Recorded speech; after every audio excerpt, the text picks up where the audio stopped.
안녕하세요, 수원시민 여러분. 수원시 공직자 VJ 심세미 주무관입니다. 2월 2일에 안타까운 소식이 있었습니다. 신종 코로나 바이러스 감염증 15번째 확진자가 수원 거주자로 밝혀지면서 2월 3일부터 관내 어린이집, 유치원 등의 휴원 결정이 내려졌죠.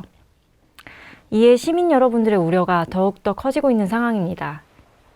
현재 수원시 조치에 대한 의미와 후속 조치 등에 대한 자세한 설명을 위해 시민안전과 안전정책팀 이원구 팀장님과 의사이신 영통구 보건소장님이 오셨습니다. 팀장님, 수원시 현 상황을 먼저 브리핑 부탁드리겠습니다. 네, 아쉽게도 수원시에서 15번째 확진 환자가 발생했습니다. 같이 생활하던 가족 7명에 대해서는 모두 다 검체를 채취해서 음성 판정을 받았는데요. 음성 판정을 받았다 손치더라도 나머지 감시 기간은 지속돼서 자가에서 자가 격리 체계로 지속적으로 운영될 계획입니다. 확진자의 동선 파악에 다소 좀 오랜 시간이 걸렸는데 확진자의 동선을 파악하기 위해서는 질병관리본부의 역학조사관과 경기도 역학조사관이 함께 모여서 CCTV를 추적한다든지 핸드폰을 추적한다든지 기타 본인 진술, 심층적인 진술에 따라서 편의점을 갔으면 편의점을 가서 확인하고 CCTV를 확인하는 절차가 오래 걸립니다. 네, 저도 어린이집에 아이를 보내는 엄마이다 보니 다소 과할 수 있는 조치가 내려지고 있는 게 맞다고 생각이 되는데요. 지금 SNS 상에서 보면 수원시 페북이나 블로그 등의 빠른 발표에 의지하는 분들이 많으세요. 지금 추가 조치는 어떻게 될까요? 네, 이번 전염병은 전파 속도가 빠릅니다. 저희 행정에서는 방역단을 조직을 해서 각각 지역 골목, 공안지라든지 기타 확진자가 이동했던 감염 경로, 동선 그런 데를 전체적으로 현재 방역을 마쳤고요. 최근에는 AK백화점이라든지 어린이집 그리고 경로당, 사회복지시설에 주로 이제 다중이 모이는 그런 시설에는 휴관을 지금 실시하고 있는 상황입니다. 우리가 또 한다면 하는 민족이잖아요. 대동단결해서 코로나 바이러스에 한국의 매운맛을 보여줘야 할 텐데요. 보건소장님, 또 이런 궁금증도 생깁니다. 외부에서 돌아다니다가 공기 중으로 바이러스에 감염될 수 있을까요? 네. 바이러스는 박테리아와는 달리 혼자서는 살아남을 수가 없기 때문에 사람이나 동물의 세포 안에서 기생해서 살아갑니다.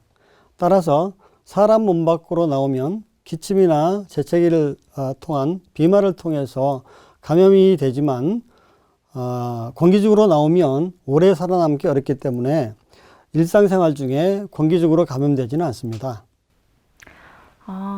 네, 저도 이번 주말에 밖에 나가고 싶어하는 아이 때문에 고생을 많이 했는데요. 설명을 들어보니 실내가 아닌 외부에서라도 마스크 등을 착용하고 산책을 하는 것은 오히려 건강에 도움이 될 것 같습니다. 네, 그렇습니다. 네, 특히 방역에 대해 질문하는 분들이 많았습니다. 예전에는 소독차들이 돌아다녀서 안심은 됐는데요. 지금 현재 수원시 방역 어떻게 되고 있나요? 네, 요즘은 연막소독을 하지 않고 분무소독을 하기 때문에 예전과는 달리 방역소독하는 모습이 눈에 잘 띄지 않을 수 있습니다. 그러나 다중집합시설과 공공장소를 중심으로 신종 코로나 바이러스 예방을 위해 방역소독을 지속적으로 실시해 왔으며 특히 확진 환자 발생 이후에는 환자 동선을 따라 빠짐없이 대대적인 방역소독을 실시하였습니다. 또한 우리 시에서는 시민들이 안심할 수 있도록 공공장소와 다중집합시설 등의 방역을 철저히 실시하고 있습니다. 네, 방역이 철저하게 실시가 되고 있네요. 그리고 또 손 씻기에 대해 우리가 좀 더 주의를 기울여야 할 점이 있다고요. 어떻게 하면 손등이나 손금 같은 세균이 많은 부분을 더 효율적으로 씻을 수가 있을까요? 네, 손을 씻을 때 30초 이상 씻으라면 지루하다고 생각하시는 분이 있을 수 있는데요. 손을 씻을 때 순서대로 씻으시면 쉽게 씻을 수 있습니다. 먼저 비누를 칠한 다음에 손바닥을 이렇게 비누로 닦으시고 다음에 손가락 사이를 이렇게 문질러 준 다음에 손등을 차례대로 잘 닦아주시고 이렇게 그 다음에 엄지손가락도 이렇게 잘 닦아주시고요.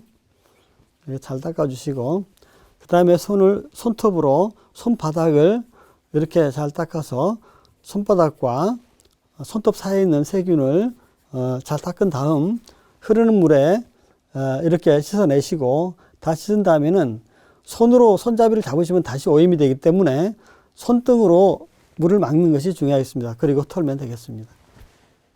네, 감사합니다. 어찌 보면 우리가 신종 코로나 바이러스에 대한 차고 넘치는 정보 때문에 지치기도 하는데요. 이런 기본부터 지켜야 하는 게 맞겠습니다. 오늘 배운 대로 손 닦기부터 다시 한번 숙지해 보도록 하겠습니다. 끝으로 시민 여러분께 당부 말씀 한마디씩 부탁드리겠습니다. 수원시에서는 대응 원칙을 신속, 정확, 투명으로 정했습니다. 시민 여러분들께서는 가짜 뉴스에 절대 현혹되지 마시고 성숙한 시민의식을 보여주시고요. 밤낮으로 여러 분야에서 불철주의와 감염병 퇴치를 위해서 노력하시는 모든 분들에게 감사를 드리며 마지막으로 시민 여러분들께 손 씻기와 마스크 착용의 생활화를 당부드립니다. 감사합니다. 이번 신종 코로나 바이러스의 특징은 증상이 뚜렷하지 않은 경우가 많습니다. 따라서 최근에 중국을 방문하신 후에 조금이라도 이상 증세가 나타나신 분들은 무조건 의료기관이나 선별진료소를 방문하시기보다는 반드시 1339나 보건소로 전화부터 해주시기 바랍니다. 아울러 수원시 보건소에서는 전화상담에 만전을 기하고 있다는 말씀을 드립니다. 차분하고 침착한 대응으로 신종 코로나 바이러스 감염증을 막아야겠습니다. 수원시 유튜브 채널에서는 신종 코로나 바이러스 감염증에 대한 진행 상황 보고, 대책 요령 등을 계속 신속하고 정확하게 알려드리겠습니다. 다시 뵙겠습니다.